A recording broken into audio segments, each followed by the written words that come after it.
de l'enfant normal. Il y a le titia que nous là, et pouvoir zéka, et que la naissance en là, et divi et puis à l'homme. Parce que les gens sont d'accord là. Les gens sont d'accord là. Oh, parce que les gens sont d'accord là. Parce que les gens sont là. Parce que les gens sont là. Mais il y a des gens là, on nous non. Oui. Alléluia. Après le petit da. Mais après le petit da. Mais après le petit da. Amen. Daraya jiwa chacho. Daraya jiwa atoji. Ijo mama atojo papa yesio. Quando vou dove che saldo. Ijo mai chacho ako. La fo anu chacho no wa da taji. Insa da taji no se kaya. Ni o se ka. Amen. Donc Apollo viveu. Telefone de Pisando. Bon, elle me fait mon courrier pas. J'ai pris quelqu'un trozo. Mon courrier pas. Bon, tu me donnes la gueule de quoi? Moi, tu me donnes. Zozo, ça va le trozo. Zozo, et vous? Acclame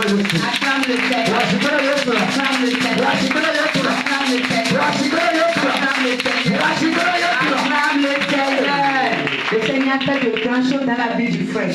Il a dit que ce sont ses neveux qui l'ont invité à venir.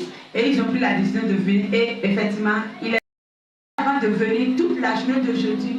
Il avait un problème de pied. Le pied lui faisait tellement mal. Il n'était pas du tout à l'aise. Le pied même, il sentait de chaleur dans le pied.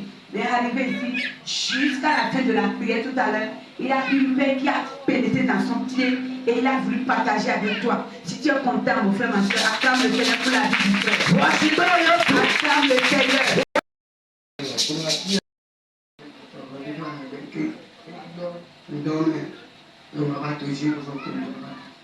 Papa, pour c'est un métier pas, comme c'est sur le bout, les autres Amen. Amen. Parce que je suis dans le temps. Amen. Voilà, elle nous supporte, non? Nous avons parce que tu es pas fidèle. Votre madame de 14 h, même pas au fond de 17 h, il était en sur les bâtiments. Nous sommes donné le team et il est chi. Il faut que tu produis les chefs. Bon, quand il n'a pas de sympathie, le midi. Votre midi, donc, il y a un budget de défense gamin.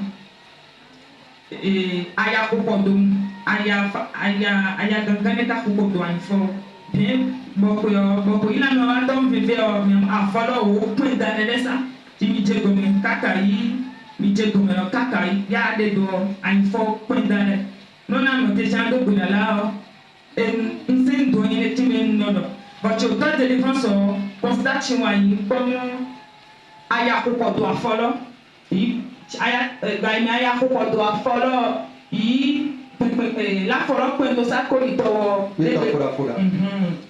bon ti délivrance tu ouais tu histoire ni ko ni va fo ni kini Amen. Tu vois on va que tout là donc ta tête va pour le qui mais ça ne fo ni kini de pour le qui mais de bon tu vois tout là que de quoi tu as pour le qui mais fo ni Amen. Washibona Yesu kwa kula. Washibona Yesu kwa kula. Washibona Yesu kwa kula. Washibona dina. Kwa sababu Yesu wa washibona Yesu wa. Ile apolo kwa apolo kimela ile kimeno ya. Apolo apolo ile le tele kime de pumu. Donc tele va pour le kime ni. Amen. Bon, après de chaque appétit biblio tu es de pour le kime. Et moi, que bandit de Wawa, un fond de milliers de kim, va non ci do il faut na le chaval de te en seul bâti, un seul do de kim, le seul do de kim. Ya il faut que tu t'approches. Parce que va te dire il soit ébranlé. Il dit papa. Amen. Washington Yesu dans le Seigneur. Devenu très léger, elle a dit que en dehors de ça là, elle-même n'était pas à l'aise. Et elle m'a soufflé tout à l'heure que elle sentait des maux de tête. Mais ces mots de tête. Amen. Et moi, tu m'as demandé, elle t'a dit au sort. Elle sort, tu as mon bon Dieu, tu as mon aïe, tu as mon Pourquoi me dire que je suis sorti là de carrément il est dans le télévision de Damocha? Et bien, on a pas déjà les chilles d'eau. Il est pas déjà pas déjà les chilles d'eau. Et ça, on a pas déjà gros. Mon aïe, non, les têtes c'est que de la dame était bon. D'accord. Ils ont donné la dame les gros. Ils m'ont pas de don mon. Il va dire que pour lui, il va prendre il marche. Après la guerre, on va prendre gros. Il m'a parlé, il va blanc, il va tomber petit gâchine. Et qui va pouvoir donner qui va taper. Eh, mais ma ouais, cher, qui est là, il m'a gagné. Il m'a gagné, il va nous appuyer qui va dire, il m'a fait nous lui avoir ça, il va nous gagner qui vient. Il le compte, tu vas faire la chobato, quand tu vas, il va fonder, il va gagner qui vient. Amen. Et pour le qui met. Amen. Amen. La maman disait que le Seigneur a commencé quelque chose depuis hier nuit dans sa vie. Que hier, elle avait envie de venir à la prière du soir, mais il y a une puissance qui l'opprimait, qui l'obligeait à rester à la maison. Et elle me l'a prédestiné de rester à la maison.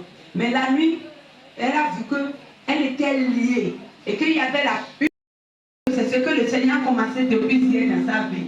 Et quand elle s'est réveillée, elle s'est vue dans son lit, elle a dit, ah, merci Seigneur. Mais ce matin, elle n'était pas du tout à l'aise. Elle était confuse, elle ne sait pas ce qui se passait dans sa vie. Mais quand elle est venue ici, le Seigneur l'a délivrée, elle est maintenant à l'aise, elle se sent très bien. Amen. Amen. Alors, Jésus Christ, un petit membre d'être auditeur, mais là, qui est dans la cause de gars, donc, pour être séquence de gars, il qui c'est les gars. Amen. Le fait qu'elle a vu qu'elle est liée, elle n'avait pas crié à l'Esprit de Dieu qui agit ici, on allait l'emporter. Et si spirituellement elle est emportée, ça veut dire que physiquement cela va s'accomplir dans sa vie et c'est fini. C'est un combat qui s'est levé comme ça vite dans la nuit. Et quand elle s'est souvenue de la puissance, de la grâce qui est dans ce camp, le Seigneur l'a délivrée. Elle a eu la victoire. Je prie maintenant que l'autorité de ciel, le combat que nous allons faire, c'est pas de le Seigneur a commencé pour toi. J'envoie la personne dans le temps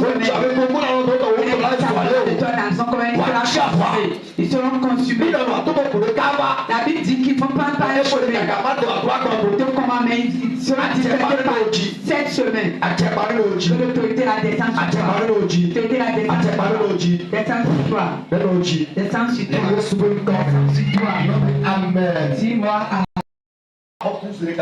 Je voulais il donne un pomme de tout d'accord de le yesu comme tu vas en yamo wa wa no ba ko ina ya ko yi et de la ko yo kon donc c'est un homme qui doit regarder le corps et ben il dit pas moi le doit mettre la même mot que toi o ko de le venir et venez mi la même pour zo chane et va former cha les autres quand j'ai le doit mettre la même trop là qui va former les autres quoi wa o ko ta trop moins ko tu me trop zo yo on te veut qui pour ne Jésus là pour toi et ben ko ya ko de tata ah ben ne veut que pour me le là ha na ko de ya ko de tata le yesu comme wa si ben ne Jésus ko so ta elle a dit si je peux voir le camp, je serai guéri. Je serai guéri. Acclame le Seigneur. Acclame le Seigneur. Maman quitté Nyonfiboué, là où nous sommes allés faire notre croisade. Et il y avait une classe ici, il n'avait pas connu. Ah ben bon, voilà, tu m'as là, quand nous sommes allés là-bas pour notre croisade d'évangélisation, ils ont su la grâce de Dieu. Ceux qui étaient là-bas ont vu, ils ont écouté ce qui s'était passé. Et si tu veux écouter ce qui s'est passé là, il faut demander aux gens. Il faut aller même sur notre YouTube. Amen. Amen. Amen. La maman disait qu'avant de venir ici ce matin, qu'elle était tellement fatiguée. Elle avait la courbature. Le pied lui fait mal. Elle sentait la chaleur dans ses pieds. Mais quand elle est venue ici, ce soir spécialement, le Seigneur l'a guérie. Parce que depuis sa maison, elle disait, si je pouvais venir dans ce camp, Si je peux fouler mes pieds dans ce camp, je serai guéri. Et effectivement, elle a dit que le Seigneur l'a guéri ce soir. C'est de grandes choses que le Seigneur a fait dans sa vie. Si tu es content, acclame le Seigneur pour ta vie. Le Seigneur avait commencé. Tu peux apporter tout ce qui reste. Amen. Amen. Comment tu me donnes le cadeau 2024 le film que tu as donné la gloire au domaine. Et la famille dans la gloire au domaine, tu donnes les coups que tu vois comment tu peux faire comme ce soir. Nous disons, mais mon affaire, tu m'en as pas le corps, nous préférons tu en avoir le corps. Il va m'en avoir comme le canon, mon canon, mon soleil. Donc, on va dire, parce qu'on va quoi dans et on va dire 10h moins 5. Et nous, on va donner à Gamachi. Donc, et il m'y dit, mais toi, tu vas me l'amener, alors va finir. Là, on tombe, on va comment de le cas, donc on est de Vachito.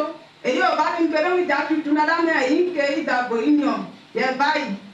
Tu vas là, et depuis que tu as les gens qui ne peuvent pas t'en de quoi tu as me donné, que ben ma vie, ma tâche, elle est sortie. Et il y a bon de non, on va se mettre ça que mon mari, non, yo. Non, de pas blanc, on a bon, non, de pas blanc, on a donné de son accord. Tu vas doit prendre le téléwao, on dit à midi, à ne soit et doué, on nous plaint. Tu vas pas voir Colombien. Histoire arrête, n'a pas eu nous, et une quantité pour envoyer, et va subir. On est tout fait, donc on sort, donc on tient une méthode, on est une traîne, on est une amont, on a tiré à notre territoire des côtés, mais il m'a fait une il me porte la main, c'est même comme moi, j'ai envoyé ça, mon papa, je ne pas te voir, il y a du don, il m'en a ma pour moi, du coup. Le cas, quand tu as pas beaucoup de côté d'eau, laisse noter. Dans le même dos, tu as même bon coup, tu as là, tu as le coup, donc, moi, il met ta data. Voilà, tu as même tout au dos, donc l'onti, il faut avoir la date, c'est non, il a semé, et c'est un peu envoyé de mon aimé. Amen. Moi, je suis connu, je suis d'accord. Acclame le Seigneur pour la vie de la sœur. La sœur disait que le Seigneur a fait de grandes choses dans sa vie. Et que hier, elle avait fait le programme de venir, mais elle n'a pas pu venir. Mais dans la nuit, derrière, vous pouvez la propulser dans le trou. Mais elle s'est retirée et elle est sauvée. En dehors de ça, elle est venue ce soir, elle a dit, quand elle est venue, elle était à l'aise. Mais subitement, elle a vu qu'elle a commencé par manquer de souffle. Et au point où elle ne pouvait plus rester debout. Elle était obligée de s'asseoir. Mais quand on a prié jusqu'à la fin maintenant, elle est à l'aise, elle ne manque plus de souffle. Elle est à l'aise, vous voyez vous-même, elle est debout. C'est de grandes choses que le Seigneur a fait dans sa vie. C'est ce que l'ennemi voulait faire de sa vie, que le Seigneur lui a montré. Et l'ennemi s'est encore levé, même étant ici. Mais le Seigneur a dit non, tu es ma fille. Elle a sauvé. Amen.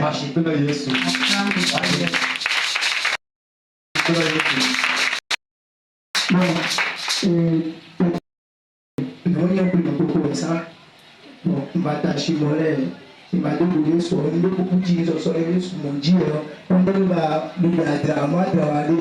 on dit bien à moi, et taille, on dit bien, à moi, taille, on va abonner à toi, taille.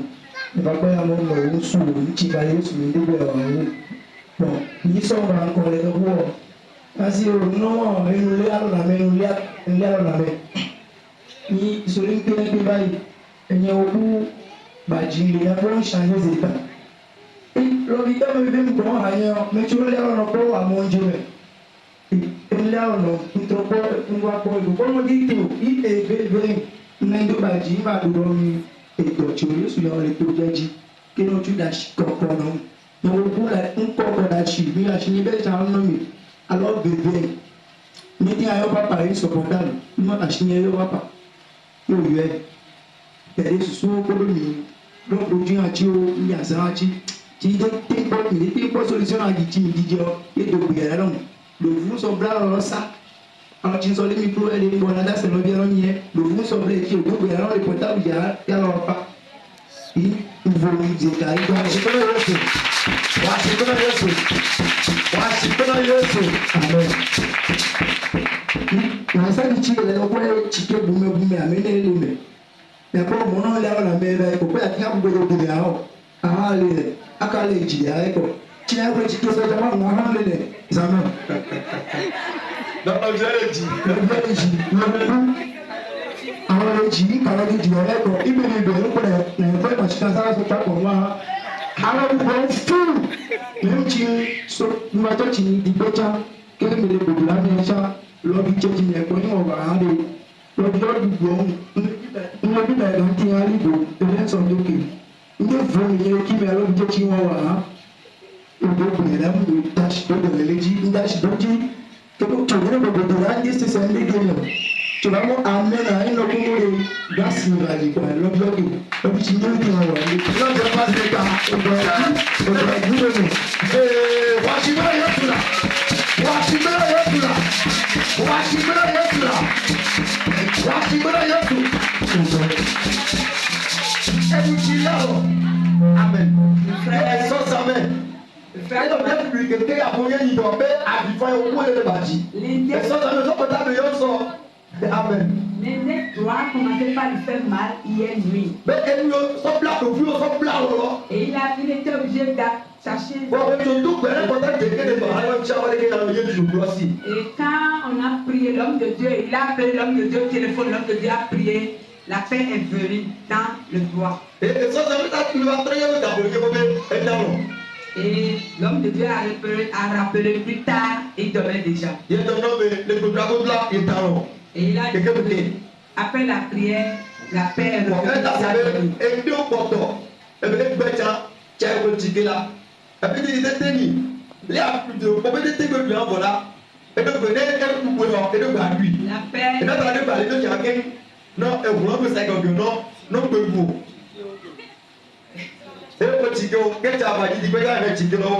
Il était obligé d'aller à la pharmacie acheter les produits pour son doigt là. Et la paix était venue dans le doigt, mais le doigt ne faisait pas de mouvement. Le doigt ne faisait pas de mouvement.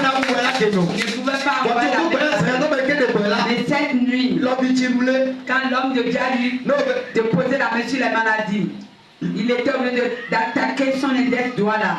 On a prié, il ne sentait rien quand on priait. Il ne sentait rien quand on priait. On a dit Amen. Après, revenir encore. Le doigt commencer à faire le mouvement. Les douleurs sont parties. Les doigts ne sera plus en haut. Les produits sont dans son sac. Amen. Ça a été de monter. Acclame le Seigneur. Acclame le Seigneur. Acclame le Seigneur. Acclame le Seigneur. Amen. Amen. Mais vous sentez quand il y a l'abcès qui attaque ton doigt, vous savez comment ça fait mal. Seigneur, arrêtez cette douleur. Tu as changé cela en quelques minutes. Tu vas changer aussi ta situation. Cette semaine, ta victoire sera grande. Amen. Amen. C'est le grand chose que le Seigneur fait dans la vie du frère. Amen. Amen.